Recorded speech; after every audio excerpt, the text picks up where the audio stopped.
Hey, this is for Chael. Dana White told us a few days ago that you kind of had a run-in with a fan at the tough finale. Could you talk a little bit about that and what transpired and kind of how that went down? You know, I really can't. I don't know a ton about it. There was a lot of people around, and my focus was just in 5 different directions, including on him. Ultimately, you know, he got upset and he went to take a punch, and security grabbed him and they took him out. I didn't miss a beat. I mean, I was doing a few other things. I didn't like seeing him have to leave. He had very expensive and good fees, and I wish he would have seen the show, but you know, at the same time, you can't do that behavior. Exactly. Do you see yourself?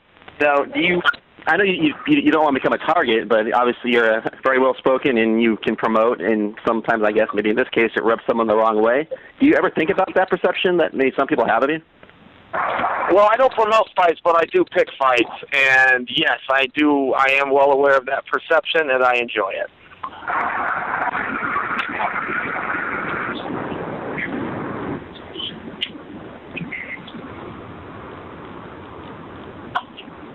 And we'll take our next question from Michael Cohen with the Syracuse Post-Standard.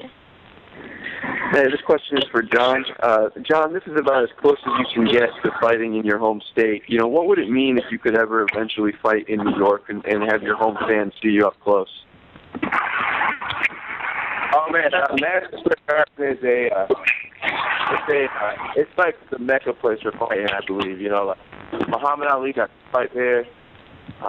Mike Tyson got to fight there, and I think it's like I just think it's like a surreal place to be. I'm actually honored that I get to do the open workouts at the Garden because it's just a dream of mine.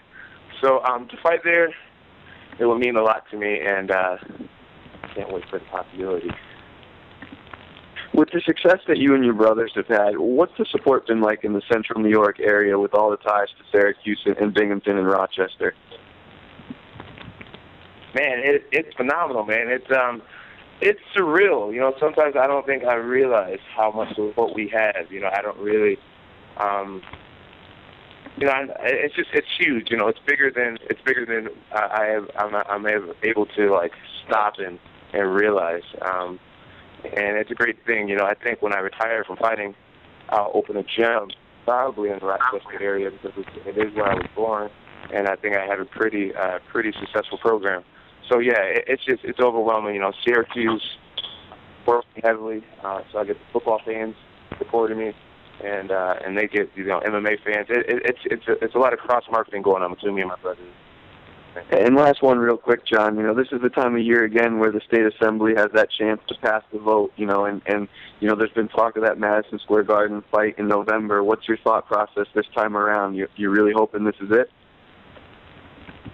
Yeah, man, it will be awesome if they go through with it. And if I come out of this fight unscathed, I would love and get right back to camp and you know, be active. Thanks, Jon. For the November card. Yeah, thank you. As a reminder to our phone audience, that is *1 at this time if you have any questions. And we'll go next to Damon Martin with BleacherReport.com. Yeah, first question is for Jon.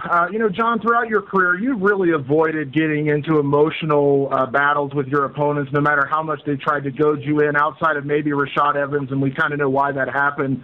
Has this fight with Chael ever become personal? I know Dana made that comment, I think it was last week, where he said you told him you really wanted to hurt Chael and things like that. Can you kind of expand and talk about that a little bit? Yeah, I really don't want to talk about the comment. It's something that I said, but my emotions aren't, like, overly involved. Well, actually, no, they're really not. You know, I've studied Chael a lot. I study his interviews. I study his personality. And everything, and you know, he's being himself. I'm comfortable with him. I've familiarized myself with who he is and what he needs to do and what he tries to be, and it is just another situation. When I get in the fight, you know, I never fight over aggressively. I always stay calm and relaxed and composed, and that's what it'll be. You know, no matter what I say before a fight, what my opponent says, no matter if I appear to let someone in my head which I enjoy doing because, I mean, that's what the project is. You know, it's a huge homework assignment that I have, so he should be in my head. But when it comes to fight night, you know, it's relaxation, it's beauty, it's peace, it's martial arts. It's what God told me on this planet to do. And you've said obviously in the past that you have long-term goals of, you know, becoming one of the greatest champions, if not the greatest champion in the past or in the future. Excuse me. What do you feel like the fight with Chael does for your legacy? This fight with Chael, it ties me with Theodore Ortiz. As far as the career, the greatest light heavyweight champion, as far as career defenses? Yeah. Okay. Thanks a lot. Thank you. As a reminder, that is *1 if you would like to ask a question, and we'll go next to Dale D'Souza with the MMA Corner. Hi. First question for John. John, we've seen a lot in the past, you know, as far as Chael's fights, I mean, like, he loves to use his wrestling, and if he sees an opening for a submission, he'll obviously take it. I mean, has his wrestling been a concern for you at all this entire camp? No, I wouldn't say I'm concerned with his wrestling. You know, I think I've worked on my bottom game a lot more than I have in any other camp because where I've fought lots of wrestlers in the past, I think I have been able to mesmerize them and make them not use their wrestling, where Chael is a guy who shoots without really putting much thought into it. He almost does it automatically. He has great timing. So I have become comfortable with the idea of fighting off my back, and I'm prepared to do so. But, you know, the storyline is always his wrestling, his wrestling, his wrestling. It was that way with Matushenko, Ryan Bader, Rashad Evans, and I don't think no one respects the wrestling at all. No one respects it at all. You know, I have a lot of pride going into this fight, and maybe I'll take him down more than he'll take me down. You never know, you know. So I'm excited to go out there and prove my critics wrong again about me being this inferior wrestler. I don't think people give my junior college accolade respect, and I'm going to earn respect in this fight. I have great takedowns, and I'm excited to see what Chael has learned off of his back. You know, even the ground and pound. You know, Chael doesn't really damage anyone with his ground and pound. Anderson's face was fine. All of his opponents' face was fine. I think Brian Baker's the only guy who made bleed with his ground and pound. Everyone that I take down, I cut him open right away. So I don't think anyone respects my grappling, my ground and pound, or my wrestling. I'm excited to go out there and show people I do. Excellent, John. And question for Chael. Chael, you know, obviously there's been a lot of talk about this fight, both good and bad, as it relates to, you know, you're challenging John. Do you feel any pressure at all to really silence the critics that say that you really don't deserve to be in there with John? Yeah. There's always pressure. You know, that pressure is earned. If you've never done anything in this sport, you're not going to have any pressure. If you've won a whole bunch of fights and been a marquee fighter, you're going to move to the top. You know, I want to talk about something John said earlier, though. I always find it, you know, as great as John is, I don't think he understands how good he is. You know, for him to pay tribute to Mike Tyson and Muhammad Ali earlier was a very nice thing for him to do. The reality is Jon Jones could beat up Mike Tyson and Muhammad Ali in the same day. And when he says he wants to be the best ever, John, newsflash, buddy, you are the best. And as far as tying Tito Ortiz, yeah, maybe he had a couple of more wins, but he hasn't had the competition that you faced. And, you know, that's not a secret. I'm not going to degrade John or what he's done. He's the world champion. He's the best in the weight class, and he's the best the weight class has ever seen. So if you're asking me if I feel pressure, yeah, there's a lot of pressure. You know, this is a tough guy in a tough environment, but, you know, that's the sport. That's what it is. And you're saying I don't deserve the shot or however. Look, I don't earn title shots. Title shots earn me. I don't go after main events. Main events come after me.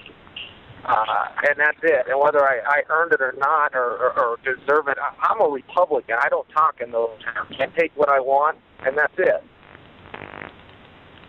All right, excellent, Chael. Thanks, guys. As a reminder to our phone audience, that is *1 at this time if you have any questions. And we'll go next to Steven Morocco with MMAJunkie.com. Hey, Jon. Pretty nice things Chael just had to say about you. What do you make of those? You think he's they're genuine, or you think he's trying to sort of play games? I can't afford to worry or feel any type of feelings of him being kind or anything. You know, the thought of someone taking my nickname away from me, and that nickname is Champs, I take that very personal. I take that with a grain of salt. And that's the way I need to keep my attitude. I need to keep my focus. Someone's trying to take away my dream. You know, the thought of going home without my belt, it keeps me angry. And so if someone says something nice about me. And a quick follow-up, do you have any number in mind when you think of the number of title defenses you'd like to have as champion before you maybe start to think about other things? For instance, maybe a move up to the heavyweight division? Well, one thing I've been contemplating is first tying Tito Ortiz, and then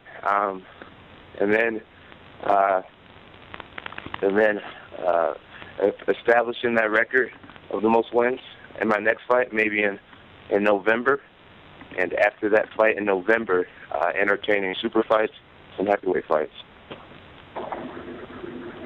Would the Anderson Silva fight be the first super fight you'd target? I said what I said. Okay, thanks. As a reminder, if you have a question, please press *1. We'll go next to Jordan Curran with MMAPLUS. Hi, this is MMAPLUS. I've just got a quick question for Chael. Chael, I understand you've been doing a lot of training with Luke Barnett recently. He's a big name over here in UK MMA. Just wondering if you could talk about the work you've been doing with him. Yeah, I've worked out with him every day. I think I'm hearing an English accent there. We also got John McGuire out here in Oregon. And, yeah, we're working hard. You know, I never thought that a reach mattered. But it's a problem. You know, I felt it going with Luke, and there is something there, and I'm glad I got to work in. But, yeah, he's great. He works hard. He goes twice a day, every day. There's really nothing more you can ask for a workout partner. Well, thanks a lot. That's great. And we'll take our next question from Dave Diebert with Post Media News. Hi, you guys. Thanks for the call. First one from Michael. You talked recently about some nerve issues in your neck, in your arm, and I'm wondering how you're doing health-wise at this point, going into the fight. Health-wise, going into this fight, I'm fantastic. You know, fighters train hard, you know, and we accumulate injuries over the years, but nothing that is going to stop me from destroying Alan Belcher come next Saturday night. I've had a great camp, feel fantastic. Yes, you know, as I said, all fighters kind of carry a couple of injuries here and there, but there's nothing that's going to hinder my performance, and nothing on this planet that is going to help Alan Belcher. What do you see a win if it were to come on Saturday? What does that do for you in the division? Well, obviously, it puts me back in the win column. It eradicates my last loss. You know, you're only as good as your last fight, and you know, my last fight was a loss, and I don't take that too well. You know, I want to win fights. I'm a natural competitor, and you know, a win over Alan Belcher puts me back in the win column. As I say, I get redemption from my last fight. It's a win over a top 10 opponent, and it gets me back in the mix for the title shot. You know, that's what I want, and then as long as there's life in my body, I will continue to try and get that title shot. You know, I'm a fighter. I want to be the world champion, and I ain't stopping until, as long as my body can do it, I'm going to keep trying. All right, thank you, Michael. Alan, what I guess along those same thought process, what does a win over Michael do for you? It puts me in the back in the top of the division, and yeah, we're both coming off losses. We both have losses in our career, wins in our career, and now we're going to see who the best is out of us too. I don't care. I'm not really thinking about the ranks. I'm not thinking about what the fans think or about how confident Michael is. I'm just thinking about beating him Saturday night. Let me just add to that. A win over me for Alan Belcher will be by far the biggest win of his pathetic career. Okay. There you go. No one gives a fuck about Alan Belcher. That's right. So you better not lose to me, otherwise. Hey, bro, I ain't gonna lose to you, mate. It's in the bag. All I'm gonna do is, it's a formality. I'm just gonna show up, slap your little face, take my check, and go home. Yeah, we'll see Saturday night. Yeah, we bloody will, mate, because you know it's coming, big man. Yep, I know exactly what's coming. Yeah. Alan, you know, I guess, you know, Michael, he, always, you know, very colorful. Always is going into his fights.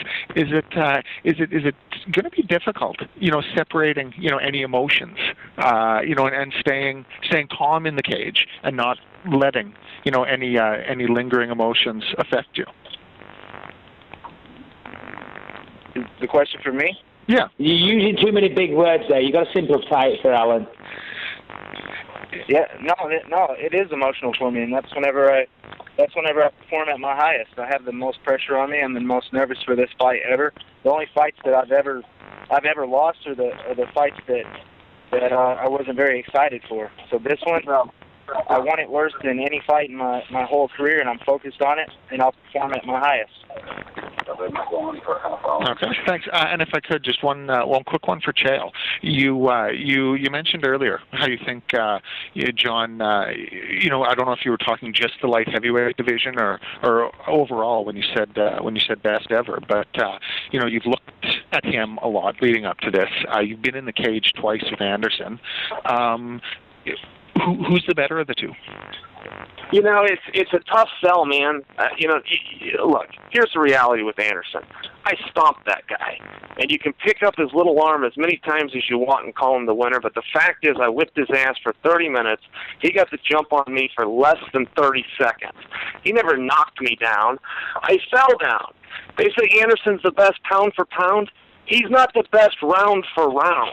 I have 3 10-8 rounds in my entire career. I fought 49 men. 3 rounds of my whole life are 10-8. That's gymnastics equivalent to a perfect 10. It doesn't happen in this sport. I doubt anyone on this call even has a 10-8 round. I got 3 of them. They're all against Anderson Silva. So if you think Jon and Anderson are even close, I will run through Jon because I ran through Anderson. Now, I don't think they're close. I think Jon is considerably better than Anderson. But you know, sometimes I hear that I don't deserve this fight or I'm not the right guy, but then I hear that Anderson could beat him. Well, you got to be kidding me. I stomped Anderson Silva twice. Okay. All right. Thanks, Joe. Thanks, you guys. We'll go next to Zeus King with MMAopinion.co.uk. Yeah, my first question is for Chael. Your catchphrase, "Beat me if you can." Do you like that more to the Portland's grappler or to tennis from ECW? Let me start with giving you a little business advice. Do not have a website called blablabla.com/UK. You need to simplify things. And secondly, I'm going to give that to the grappler. His name is Len Denton, and good for you for recognizing it. Excellent. Thank you very much. I appreciate the business advice. You're very welcome. The next one for Alan Belcher. A lot of smack talk here from Michael. On one video interview, he's saying that he would love nothing better than to get a hold of you in his Muay Thai versus yours. What do you say to that? I welcome it. I mean, what am I supposed to say to it? I mean, my Muay Thai versus Michael Bisping, I'm going to sit here and say that I'm better than he is, but no one's going to know until Saturday night. Excellent. And then finally, for Jon Jones, do you ever look at at the world around you and see all the haters and you just dismiss it all? Because I mean, there's a lot of people who just focus on all your negatives and not your positives. Do you just get through every day just not worrying about what they think? Yeah, I can't afford to worry about what people think. I'm doing something that's pretty. I think it's pretty extraordinary what I've done, and a lot of people aren't going to be happy for you. My dad taught me that at a young age. He always said, people aren't going to be happy for you guys' success. And that's how it works. I'm comfortable with it. Another thing is, I've beaten a lot of people's favorite fighter. Every training camp I have, I love my Twitter. And Rampage has way more fans than I do. Belcher has way more fans than I do. Shogun Hua has way more fans. Lyoto, I think we're about neck and neck. But anyways, I'm the new guy, so of course people want to see the new guy lose to the guy they've been loving for years. And when I beat people's heroes back to back to back, it's very well. People, and then the fast climb. People love to see a guy get built up to be broken down. I think that's why a lot of people enjoy my DWI so much. So it happens. I'm comfortable with it. When I come home to a beautiful house and my family being happy, it makes it all worth it. So people can hate me as much as they want. My family's happy. I think I have the best job in the world, and they're watching the fight. So it all pays off, and they're like free advertisement. They talk about me all day and claim they hate me, but they can't stop tweeting me or thinking about me. So it's like free advertisement for me. So it's pretty cool. Thank you, everybody. I appreciate you answering my questions. We'll go next to Brad Johnson with 1510 Radio. Hi, yes. This question is for Jon Jones. Since it's in Boston, in light of the recent events, I know that your brother Chandler is a part of the New England Patriots. Do you plan to dedicate or participate in any of thoughts during the fight or before the fight for the people of Boston? No, I wasn't planning on it. This is pretty first subject, and I got to be pretty careful on how I word this. But a lot of times, I think terrorists, they do things to get, and I really don't, I feel terrible about the loss of that, people's lives, and I think it was a terrible thing. I try not to talk about the bad things that happens in the world, because that's what the terrorists want. They want to be on all these news channels. They want to be talked about, and they want to be famous, and they want this glorification for what they did. And I don't think talking about it. I think talking about it is exactly what they want. So the way I deal with it is I pray for the families, and that's it. I pray for the families, and that's about it. Hey, thank you so much for that. And then, Jon, just a quick follow-up question. Do you train any different for defense titles in your camp, or do you go into it as just another fight?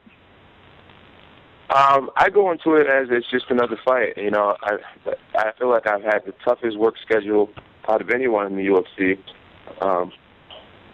in the past several years. If you look at all the guys I fought, every fight of mine has been the number one contender for 2 years now. So I've learned to get my emotions out of the way and just to train extremely hard and approach it like another fight. Now, when I say it's another fight, obviously there's tactics that are always different. For example, the jiu-jitsu that I've been working on this camp and fighting another southpaw. I've gotten a lot better against southpaw. Vitor fight, I had one arm. This time I have two arms, so I'm excited to see myself perform, because they say you're only as good as your last fight, and I felt like I was better than that. But anyways, I'm working different tactics, but it's just another fight, another number one contender, another one of the toughest guys in the world. Okay, thank you. And we'll go next to Franklin McNeil with ESPN. And my question is for Jon. First of all, how are you, man? I haven't talked to you in a little bit. Good, Franklin. Good to hear your voice. All right, man. Hey, I just want to know where you are mentally at this point in your career, your motivation. You're the champion, and obviously you want to keep that title. I want to know, and you talk a little bit about your future without going into specifics, but is there more that you fight for now than just holding on to the belt? And what does this fight, what motivates you going into this fight? Yeah, I definitely fight for more than just the belt. I have two brothers that are in the NFL, and I think what drives me is not to be the lesser brother, not to be the brother who didn't quite make it, or the one who needs to borrow money 10 years from now. So that really, really drives me to show that a UFC fighter can have the type of success that an NFL player could have, if not more. So that's one thing that drives me. Another thing is my kids. I have lots of kids, so I can't let them down. You know what I mean? And another thing that drives me is knowing that I inspire a lot of people. I get that a lot, and it's something that I have a lot of pride in. That's why I tweet a lot of motivational things and try to be positive, because I caught wind of guys like Tony Robbins and all these different motivational speakers, and they changed my life. They changed my psychology. And if I can quote something or say something that makes someone better, that means a lot to me, to be able to change someone's lives. I feel that that's what God put me on this earth to do, and I won't be able to do that if I don't have a platform. So being the champion means more than just having the belt. I have lots of purpose outside of myself. You mentioned earlier about those who root against you for whatever reason. Does that motivate you as well? Does the haters motivate me? Yeah. Yeah, in a way they do. I try to focus on the people who love me, but sometimes I find myself scanning through my Twitter just to see, who was hating on me for that day, because it motivates me. It definitely motivates me. It's funny because I get harassed every fight, and then after the fight, all those guys that go away, I don't know where, they eat all their words. So it motivates me to just keep proving people wrong. And, I have this psychology of just keeping my nose to the dirt and minding my own business and just outworking people. Okay, thanks a lot, guys. Letting success speak for itself. And we only have time for a few more questions. Please press *1 if you would like to be placed into queue. And we'll go next to Rich Klein with FightDay.com. Hey, Chael. Having gone through The Ultimate Fighter now with Jon, I was just wondering, how has your perception changed about Jon himself, and do you regret anything you've said about maybe his arrest or the 151 cancellation? I don't regret anything ever, but as far as my perception of Jon, it changed in about 30 seconds. About the first 30 seconds I was around him, he's a good guy. He's a very nice guy. I hear people that insult him a lot, and I'm going, well, wait a second. This guy's the world champion. This guy's achieved what everybody else is dreaming of. I think people should copy Jon more than attempt to correct him. He cared a lot about his team.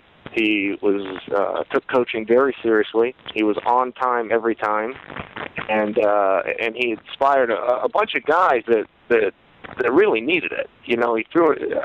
I cared about every one of those guys. I didn't care if they were on Jon's team or mine, and I got to know them, and they looked up to him, and he was there for them, and I think he should be credited for that. He was a nice person, and there's not a lot else I can say. As far as a competitive standpoint, I think I can beat him. I love watching him. I think he's very good. But I think I can beat him. I would like to say this, since I know the questions are winding down. I'm a big fan. aside from being a fighter, I'm a fan, and it's very hard to focus on Jon because I am dying to see a Bisping and Belcher fight. I want to see the Bisping that beat the hell out of me for 3 rounds take on the Belcher that beat the hell out of Pelharis for 3 rounds. I think Belcher's performance against Pelharis was one of the single best performances of the entire year. And if those 2 guys, the right guys, show up, it's going to be awesome. If somebody asked Bisping about having some injuries earlier, and he quite candidly said, yeah, I got some injuries, but they're not going to stop me. Just to tell you a little about Mike Bisping, I was on the set of UFC Tonight 1 month ago. He shows up with stitches in his head, grabs a pair of scissors out of the drawer, and removes his own stitches before he goes on set because he thought they want to look good. So if you think that Michael Bisping needs to feel good to perform, you're wrong. Muchas gracias. And we'll go next to Michael Cohen with the Syracuse Post-Standard. Hey, Jon, I'm curious, is there a different kind of buzz around this fight at all, given that it's a little bit closer to home? Have you noticed more of your buddies from the upstate area are into it because it's on the East Coast and as close to home as you can get right now? Could you ask the question again? I'm sorry. No problem. I'm just wondering if with this fight being as close to home as you can get at this point, if there's a little bit more buzz around it from some of your friends at home. Have you noticed that the East Coast is a little bit more into it because it's as close as you can get to your home state at this point? Yeah, definitely. I kind of have that feeling that I had when I was going to fight Shogun. I was just extremely motivated and dedicated. My weight right now, I'm like 216. Because I'm training all the time, and after I eat, I go work out right after to burn the calories off. There's like a fire that I have to compete well in that arena. My friends and family are going to be there, front row, and a lot of people who can't afford to go will be able to drive down and get in that arena this time.